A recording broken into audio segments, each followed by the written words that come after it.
Marathon is a pretty tough game, and some people take it kind of personally when they die.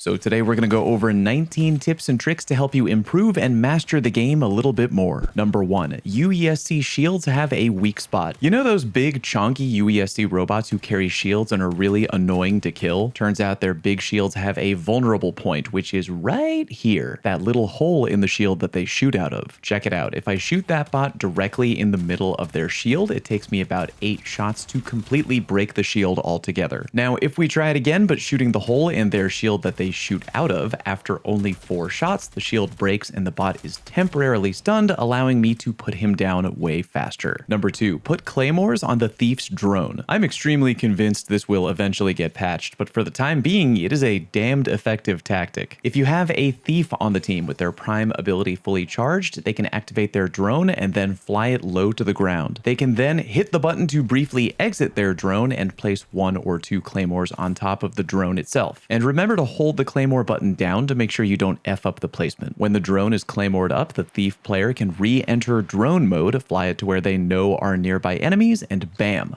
Free damage at the very least, or more likely a free down. Your team can then push the enemy knowing you now outnumber them. Number 3, right before fighting with another team, pop a signal jammer. This one comes courtesy of my good buddy Defizzle, tier 1 grinder and the first level 100 runner in Marathon. It's pretty self-explanatory, but absolutely worth sharing. Basically, if you know you're about to get into a fight with an enemy team, try to pop a signal jammer right away. Aside from making it harder for enemies to ping you, which is already awesome, signal jammers make it so that you don't show up on enemy thermal scopes. And even though they recently took a little bit of a nerf in terms of their overall range, thermal scopes are still incredibly powerful in Marathon, giving you a crystal clear outline of enemies even if they're far away or in bad weather. Take advantage of the incredible power that signal jammers give. Pop them before or during an intense fight and make it harder for the enemy team to deal with you. Number 4, cool off your heat meter faster. You can cool off your heat meter faster by crouch walking. The following info has been passed around almost too much to the point where there's a tiny amount of misinformation, so let me clarify. If your heat meter is getting too hot and you want to cool it down faster, I'd heard from multiple people that the thing to do is to both crouch and stop moving altogether. In a side-by-side, here we have not moving while standing up compared to not moving while crouching, and the heat meter cooled off at exactly the same rate. But if you compare crouch walking to regular walking, then you really see the difference in how fast your heat meter can cool off. When I was regular walking, my heat meter took over 6 seconds longer to fully cool down as opposed to when I was crouch walking. The short version is standing still, crouching, and crouch walking are all exactly the same in terms of the best way to cool off your heat meter a little bit faster. Just try not to regular walk, either crouch walk, crouch, or stand totally still. Number 5, bunny hop on downward slopes. This is something that used to work in OG Halo, and because Marathon and Halo were both made using the Tiger engine, it makes sense that this would also work in Marathon. Basically, if you're going down a downward slope like a ramp, if you jump and then hit jump again at the exact moment you hit the ground, you kind of bounce further and faster and you launch yourself forward with a little bit of extra momentum. By doing this, you can move a little bit faster in that brief period of time. Again though, you have to get the timing right. If you see here, when I'm just running down a regular ass hill and just jump spamming willy-nilly, it doesn't really change anything. There's no forward momentum boost or anything like that. You'll move about the same or even slower than if you were just sprinting normally. Really try to time it right and hit your second jump the moment you land when going down on a slant. I need to point out though, I've heard some people saying that bunny hopping just makes you faster across the board, but I tried that and yeah, not gonna lie, it was the exact same speed as just running normally. So yeah, I think you really need that downward slope momentum. No need to hop across the map like a jackrabbit 24/7. Number 6, a classic, run faster with the knife. This is a pretty well-known tip in a lot of shooters out there, even very old ones. You wanna go for a jog, man?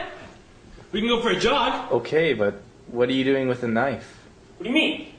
Run faster with a knife. But yeah, in case you were wondering, it's true in Marathon too. If you run around while holding your knife, you move slightly faster than if you were carrying a gun. Just be careful, because if you run into danger with your knife out, you might be in a lot of trouble if your weapon is clunky and has bad handling. You gotta find the right balance between running fast with the knife, yet not getting caught with your pants down. Number 7, Triage's med drone ability can prevent you from bleeding out. Triage's med drone is without question one of the strongest and easiest to use abilities in the entire game, arguably to the point where it may get adjusted, but that's another story. When deployed, it'll give you or your teammate free health and shield regen whenever you take damage. But if you've been downed in combat, you can also prevent your bleed out meter from progressing any further if you have a Triage med drone on you. This can be really handy because it might allow you to crawl far away without bleeding out into a better position away from the enemy, so you might be more easily revived. Definitely something to keep in mind for all you battle medics out there. Number 8, you're making more noise than you think. We all know by now that in modern FPS games, listening to enemy footstep audio is very important. I've heard some people say that in Marathon, if you just walk normally, you're quiet enough and don't need to crouch walk. That is definitely not true. Check it out. Here's a couple clips of me listening to my friend moving around one floor above me. Here is him sprinting around. Obviously very easy to hear. Now this is him walking around normally right above me. Definitely quieter, but you can still hear him moving around for sure. Now this is him crouch walking. Crazy enough, you can still hear him even though he's tiptoeing around. Now, obviously, I don't recommend that you crouch walk around the entire map 24/7 because that would be incredibly dumb. But if you're in a situation where you think enemy players are nearby in the area, bring it down to a temporary crouch walk just to make as little noise as possible. Don't just mindlessly clomp around if you suspect you are not alone. And on that note, number 9, learn audio cues. There are audio cues for a lot of things in Marathon. And while nearby footsteps and distant gunfire immediately come to mind, there's more handy information tied to audio cues than you might realize. Here's one example. If you or your team is using a key to unlock a key room filled with awesome loot, using that key makes a loud and very long audio jingle. Listen.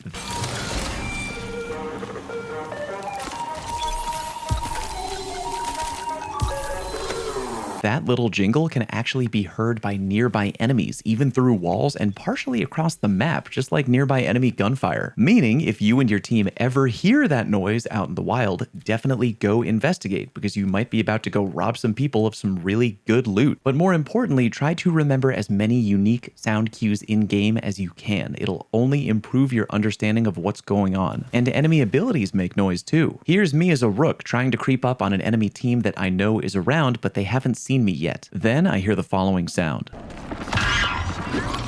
If you didn't know, that's the sound of a Triage heal drone being applied to a teammate. Now I know that the enemy team has a Triage and that they're in the process of healing. The more sound cues you learn, the more you know about what the enemy team is doing. And because listening is so important, final audio related tip by the way, number 10, kill the music. Yeah, I know that the composers who made the music in Marathon would probably be pretty sad if they heard me say that, but if you're out here trying to sweat, it's something I genuinely recommend. Go into your game settings, go over to sound, and make sure your game volume and SFX volume are all the way up to 10, and make sure gameplay music is set to 0. I'm gonna be real, the gameplay music ain't even that loud to begin with, but again, if you're trying to completely frag out, you should minimize all audio distractions. Number 11, if even one member of the enemy team is still alive, empty everything out of their dead teammate's bag. Let me explain. Let's say you're in a game of trios, you kill one enemy, but the rest of the team is still alive. Odds are the remaining members of the enemy team are gonna try to eventually make a play and revive their dead friend. In order to make things more annoying for them, whatever you don't plan on looting off of their bodies, literally just mash the drop button and drop all of their gear onto the ground. That way, if they ever do get revived, they'll first have to waste a few moments re-picking up all their dropped gear off the ground. Might not sound like much, but if you're baiting the revives, or if they get revived while under heavy gunfire, they might not have the time to pick up all of their dropped gear. They may need to scramble to cover right away, and if they do, they'll be without their gear. If the final enemy player who you can't find yet is really well hidden and you plan on just leaving the area completely, you can just take one or both of the dead enemy's weapons and not fully take them with you, but take them temporarily and drop them somewhere else nearby. That way, if the enemies get revived later, they'll be weaponless and they won't be able to immediately hunt your team down for revenge. They'll need to waste time either looking for where their weapon went or finding a new one. And if you want to be extra evil, number 12, booby trap downed enemy bags. There are two very effective ways of doing this. One is by placing a Claymore down on a dead enemy's bag. If you can, try to do it by placing the Claymore in the dead runner's bag itself, so it's just slightly harder to see. I've had this happen a few times where I've Claymored a dead enemy's bag, left the area, and then a few moments later saw on the in-game HUD that I'd managed to get a random kill, aka somebody tried reviving or looting the body and got a big mouthful of Claymore, which of course means I can now head back and loot a fresh new body. If you don't have a Claymore, another thing that works very well is a trap pack, aka a fake dead runner bag that blows up if anybody tries to search it. This also works fairly well because most of the time when players get revived after an intense fight, they might have been looted and have less gear, making them more likely to search any bags they find in the area for anything they can use. Just make sure to leave it among the carnage with all the other bodies for the greatest chance of success. Although, even if you put it completely in the middle of nowhere near no bodies at all, some players may still be thirsty enough to fall for it.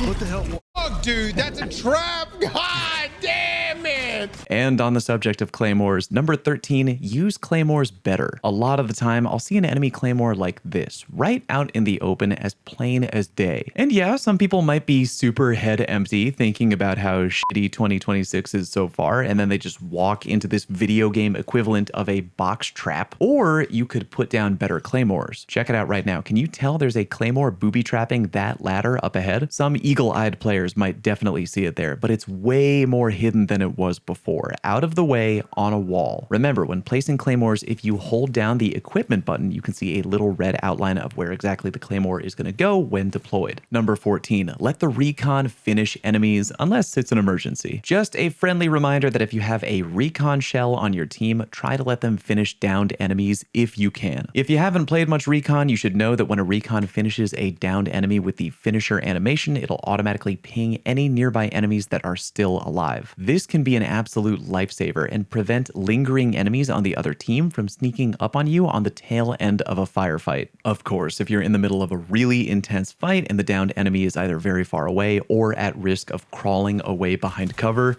it's definitely best to immediately thirst them so they can't get to a better position or use a self-revive. Number 15, count the number of dead teams you've encountered. In Marathon, there are a set number of teams that spawn into each map in the game. If you're playing trios and spawn into a match, here's how many teams will be on the map total. If you've loaded into Perimeter, there will be 5 teams on the map, including yours. If you've loaded into Dire Marsh, there will be 6 teams on the map, including yours. And if you've loaded into Outpost, there will be 4 teams on the map, including yours. You can use this information to calculate how many teams should be left on the map at any given time. For example, if you're playing on Outpost and your team frags out and kills 3 full teams of enemy players, or if you killed 2 full teams and found the bodies of 3 other players elsewhere, it means the same thing, that you're now officially the last team on the map and you can take more time looking around and looting. You'll always have to watch out for rooks, of course, but remember that rooks can only queue into matches alone. Number 16, if part of your contract is to extract out of a match and you end up dying, don't rage quit. This is one I saw on Twitter from Bungie, and it's definitely worth sharing here. Let's say you're in a match and you have an active contract telling you to do something specific in-game. Because Marathon has shared quest progression, if someone on your fire team does the thing you need to do, it'll auto-update your contract because, again, shared contract progression. Therefore, if you're playing with a bunch of randoms and your contract requires you to extract and you're dead, don't rage quit back to the main menu. If your teammates manage to extract, even if you're dead, shared progression means your contract should be completed as well. Number 17 is strip weapon attachments. Remember that in Marathon, there's technically no such thing as weapon rarity on its own. The rarity of the weapon you have is determined 100% by the attachments that you put on it. Check it out. The more weapon attachments I put onto this uncommon weapon, it eventually goes from green tier to blue tier. Therefore, when you're in the field and you down an enemy and you realize you might not have enough room for their entire weapon they're carrying, that's fine. But if you want to, you can always quickly equip the weapon, strip it of all its attachments, and then leave that weapon behind. The weapon attachments take up less space in your inventory and you can put them on other guns that you like later. Number 18, bubble shields are insanely good. If you're in a situation where you're desperately trying to extract out with awesome loot, but another team is harassing the hell out of you, make your extraction 10 times easier with the bubble shield. Just drop it right on top of the extraction point, hop on in, and laugh at the enemy team as you safely make it out with all that goop. You can also use it in fights to revive fallen teammates, or just give yourself a little extra guaranteed cover when fighting another team. Legit, it's one of my favorite pieces of equipment in the game, and if you haven't been using them, you're really missing out. For real, there's like 100 different uses for these damn things. They're really good. Number 19, learn movement tech. Depending on what shell you like to play, there's probably guide videos out there going over basic movement techniques of that shell. Here's a very fun example. There's a thief movement tech going around right now where you slide, activate, then cancel your grappling hook, and it gives you a fun little movement boost. I've been having fun practicing that technique, and I've enjoyed using it to get around the map a little bit faster here and there. If you want to learn how to do it yourself, you sprint, then crouch slide right away, then immediately hit your grapple button twice in a row, and then jump. Do it correctly, and you get a quick little momentum boost forward. At higher levels of play, movement techniques like this can help you get around the map faster or even break your enemy's ankles completely in a fight. If you have any additional tips you want to share, drop them down in the comments. I'd also really love to make a Mythbuster video like my Arc Raiders one, so if you have anything about Marathon you think is true or want to have tested, let me know as well. Thank you very much for watching. Peace!